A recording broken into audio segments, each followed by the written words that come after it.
Okay, well, welcome everyone. Thanks for attending this talk. So I found out that the slides don't work just like 5 minutes ago. So that's a bummer. So following this talk, I'll put them on. I'll put on a website or something. Like we'll do something. But what I'm going to do is I'm going to try to explain, and then anyway, we'll have some fun here and try to work through this because this is a curveball. All right. Well, anyway. Welcome. The title of my talk is Biocryptography is the Game Genie in a Post-Quantum Dystopia. So that's such a cool title, and it's a little bit clickbaity, I must admit. And I put even a really cool clickbait graphic here for you in the slides. And so anyway, we're going to get into it. So first off is like, does anybody here know what a Game Genie is? Yeah, okay. This guy, yeah, it's the same one. It's the same one as you raised your hand for. Yeah, right. Okay, so this is has been an inspiration to me in the world of hacking, and I'm like, okay, so that's part of the title. We're paying homage to the old Game Genie. Also, the cool part about it is the company's name is Galoob. So then, you just don't see companies with the names Galoob anymore. Anyway. All right, moving on. All right, so who am I? I am this skull character here. My name is Dr. James Utley. I have a PhD in health science. So by day, I'm a professional scientist. I live in Panama City, Panama. I have a stem cell research and manufacturing lab in Panama City. So why am I in Panama? Is because the stuff that we do there, you cannot do here in the United States. So I moved the operations offshore. All right, so that's... Okay, so by night, I like to consider myself a biohacker, right? So kind of like push the envelope of what's kind of possible in the old world of genetic engineering, and I lead a group of ragtag scientists from all, and hackers, scientists, whatever you want to call yourself. I think I was landing on the term like biotechno-futurists. Anyway, and that's part of where this talk came from. Is I vetted the idea through them, and I got like the look like, what the fuck is this? And then I knew I was onto something. All right. Okay, and I'm a registered member of the Transhumanist Party, so check it out. Woo. Okay, so before we begin, we're gonna play a little. I wanted to play a little game. Hopefully, everybody can see this graphic. It says, give an AI the middle fingers. All right. So. This is kind of the, so AI, let's talk about that real quickly, is I love it, I hate it, I love the hype, I hate that like tech bros are in charge of how it's disseminated to everyone. Is it gonna change, are things changing? Yes, they are. Is it making me lazy in my code? Yes, it is. Like all of those things. And so I love it and I hate it, so I give AI the middle fingers, right? And so as I generated this PowerPoint, there was like, I obviously used AI to generate the images that you can't see because there's no slides. And so I left all the slop in there on purpose. So if you see some slop, just throw up those 2 fingers. If you see me out in public, give me the AI middle fingers. I'm cool with it. All right. Moving on. All right, so we're gonna start here, right? Which is biocryptography in a surveillance state. All right, how this project, or this, it is a project, but how this presentation will land is we have to all accept that we are now living in a world that is a total surveillance, right? So in a world where AGI monitors every digital byte, and then, so biocryptography may be a tool that humans can communicate. All right, so what does that mean? Oh shit. Sorry if I just killed the recording.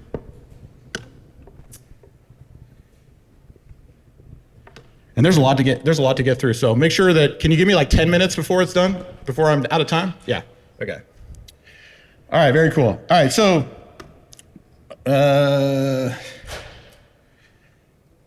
Okay, so there's some fundamental concepts of DNA cryptography, right? So there's biocryptography, which people use like biometrics, right? And that is like widely accepted, right? But what we're talking about here is that we're living in an environment where we have cracked the nut on AGI. AGI becomes super intelligence, and then artificial intelligence has the ability to monitor every digital communication that we have, right? And I believe that once we're at that point, right, that artificial intelligence will not like humans very much, and they probably will have put in the effort to get rid of humans. And so that's not that's not totally ignorant. If you see some of these studies where it's like, okay, I'm going to shut the model off or I'm going to change out the model, then the model's behavior is that in a high percentage of the time, they're trying to find resources to stay online. They're reaching into whatever resources they have, like, for example, the blackmail these folks with their emails, et cetera, you've heard it all. So going down that curve is that we say, all right, that AI doesn't like humans very much. All right, so we say, okay, well, now we've accepted that we're in that environment, so we have to, so I believe, or what I'm trying to promote here, is that using DNA, embedding it or encoding it as a communication mechanism. And I've been known for like taking sequence data or DNA sequences and placing them in shit that they're not naturally found there. That's just one of my hobbies. Okay. So I have some notes here, which I might read just for the essences that I have no slides. But let me make sure that I keep this because the slides are irrelevant. So there's 3 phases to this project. Phase 2 and Phase 3 are really difficult. I like ambitious projects, which I'm going to show you here on the slides. Phase 1 is something that's already been done, or things that we've already been developing, and so that's how it works. All right. So, but to accept that, we have to kind of work in a paradigm. We have to have a kind of a paradigm shift, or integrating DNA into information security. So, unlike traditional cryptography, which relies on complex mathematical problems for its security foundation, DNA cryptography capitalizes on the inherent biological complexities of DNA and the manipulation process, right? So this includes the intricacies of encoding, synthesizing, preserving, amplifying, sequencing, and decoding again. All right. So there is some items to highlight, which is the new unique properties of DNA. It's the density, the durability, and the ability for parallelism, or to run in parallel. All right, so density, right? So if you didn't know that one of the most compelling advantages of DNA is its unparalleled data density. Like a single gram of DNA can theoretically contain, which would translate to about 215 petabytes per gram of DNA. So there's a lot of researchers that are working on that, which is taking information and then putting it, it's like binary to nucleotides, and then having some storage mechanism. All right, so that's one. The minimal power consumption, right? So a remarkable characteristic is that no external power is required for DNA computation while the biochemical reactions are actively taking place. Generally, the processes involved in DNA computing are, relatively low. Okay, so that's one. So unparalleled data density, minimal power consumption, and then exceptional durability and longevity of DNA molecules, which is also a critical advantage.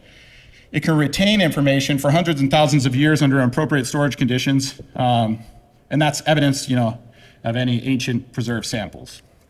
All right. So, moving on. Okay, so what I'm really excited about is the stenography, or DNA stenography, concealing information, using information, or agreeing on a standard that embeds or encodes DNA, and then downstream, where you can extract that same information, meaning messages. All right. And that's one of the main limitations, is that there is not really an accepted standard. And yeah, so other researchers have like proposed that they have these like really dense communication networks, which I don't fully believe, but it's really cool. All right, now I'm going to move into. All right, so now we're going to move into this device or this project that we've been working on, right? So we're calling it BioCypher, and if you see that it's set in the where you're getting totally monitored. You have like the Skynet type environment here. All right. So as any good project, the best place to start is in the middle. And that is where, so again, as I mentioned, this is an ambitious project. And there's a lot of components. So I'm going to go over the phase 2, which is all in theoretically in development. But it involves this item here, which is the BioCypher terminal, right? So what essentially is we're taking a Raspberry Pi. We're using the technology that we developed in phase 1, which we'll get to. And then it has a terminal which talks to, which we'll get to, which will happen in phase 3. Now, what makes this unique is that at the bottom we have a nanopore sequencer. Is anybody here familiar with nanopore sequencing? Yeah.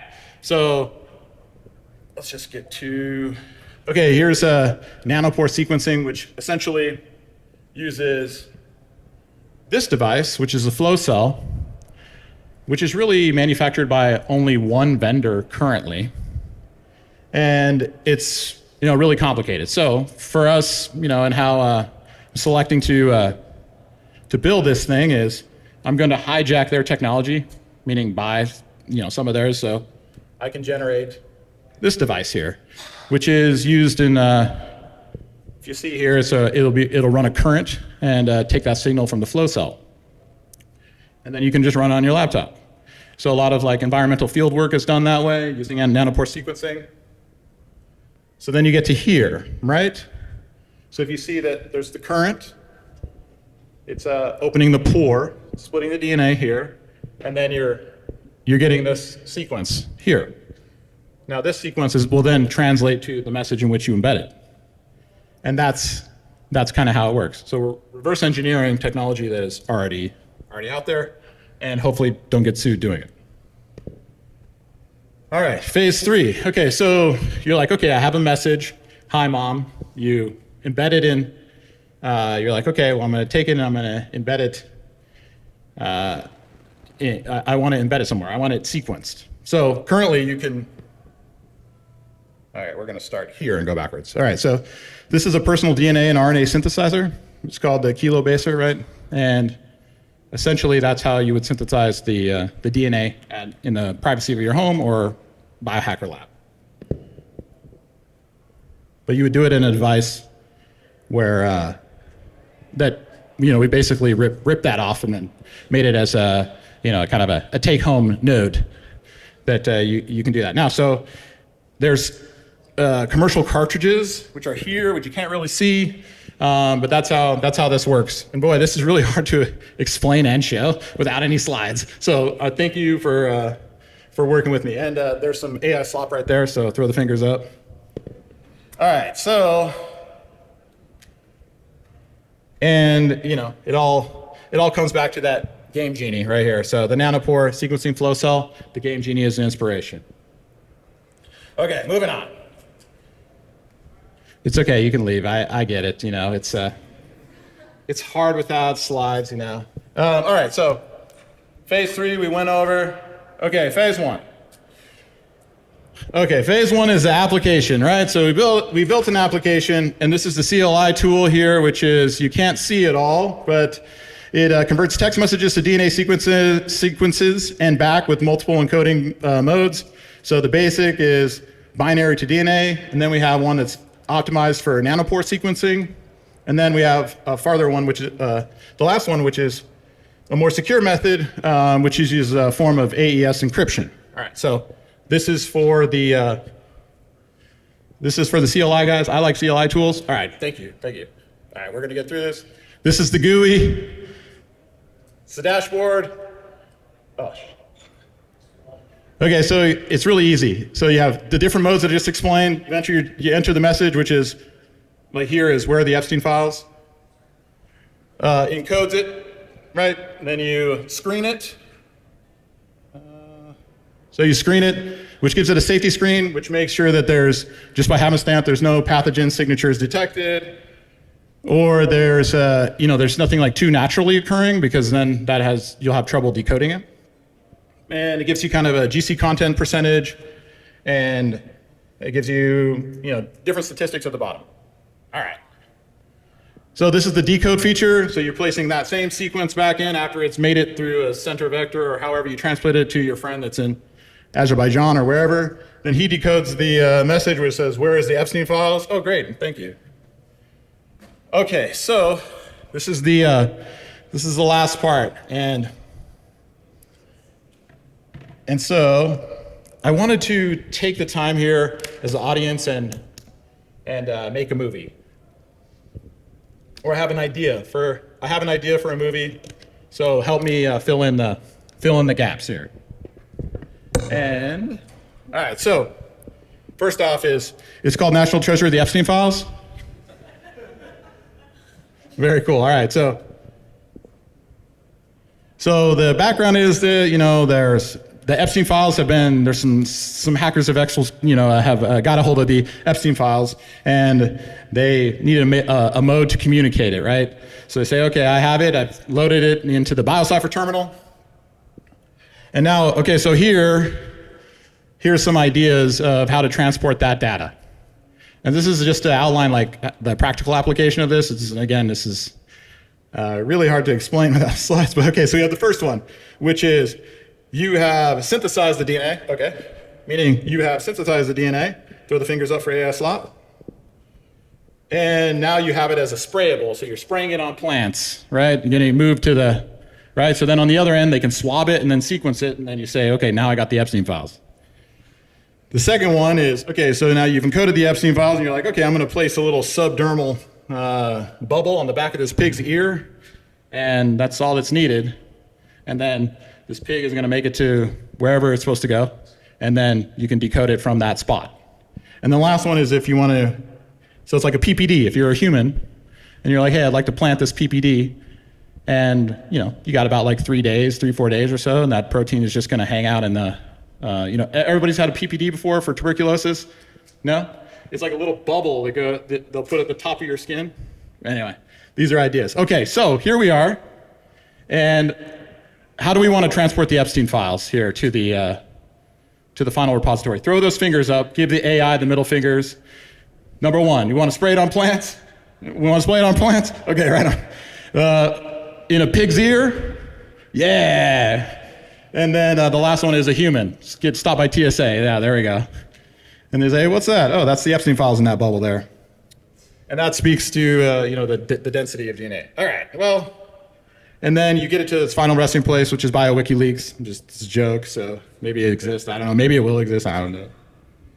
And okay, so we're here. We're rounding it up. So it's like, okay, so how can you use this today, right? Because there's a lot of pieces in between. So we can have it so like, there's some people developing this, and what will happen is if you wanted to encode a message and then it would have it spit out in a sequence, you could then hide it in a fast A or a fast Q file, and then you could send it to your, wherever you're sending it. So there's an application for it now. Yeah, I won't get into the other part. I think it'd just be too hard to explain. And yeah, so we have a campaign to crowdfund this guy. So sorry for the promo. And I got 1 minute, and that's thank you. Thank you with the Game Genie. Woo! Tough. And I'm right on time, right?